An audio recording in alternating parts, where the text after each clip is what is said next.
Trump supporters have been rightfully celebrating since the release of AG Barr's summary of the Mueller investigation stating that there was zero of evidence of Russian collusion.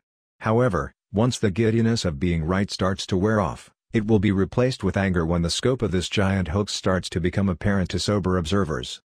There is no doubt that when you fully understand the Russia collusion hoax, you will realize it's without a doubt the largest and most far-reaching scandal in American history.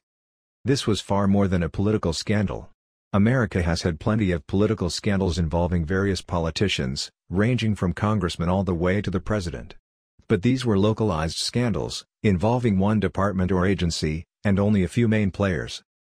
But when you stop and look back on the Russian hoax, it involved so many government agencies from the CIA, the FBI, the FISA courts, various other intelligence agencies, and the Justice Department. But beyond that, a majority of American media companies and outlets from CNN, The Washington Post, The New York Times, and countless others all played a significant and deliberate part in this hoax. But what makes the media so egregiously complicit is that they were not just simply unwitting participants. They played an active and vital role in pushing the narrative and even steering the narrative. At times, the press was also the sole party creating the narrative itself.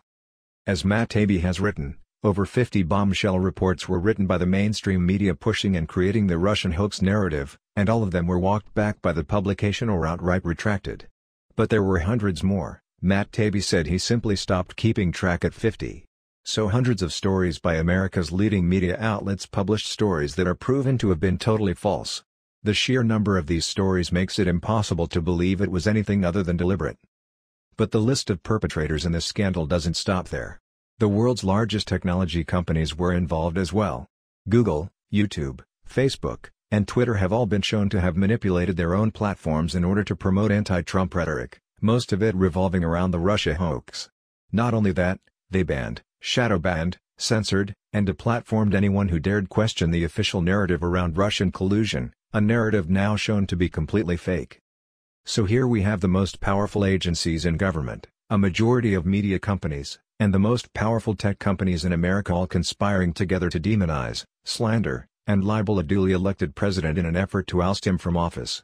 With that in mind, there can be no doubt this is the biggest and most shameful scandal in American history.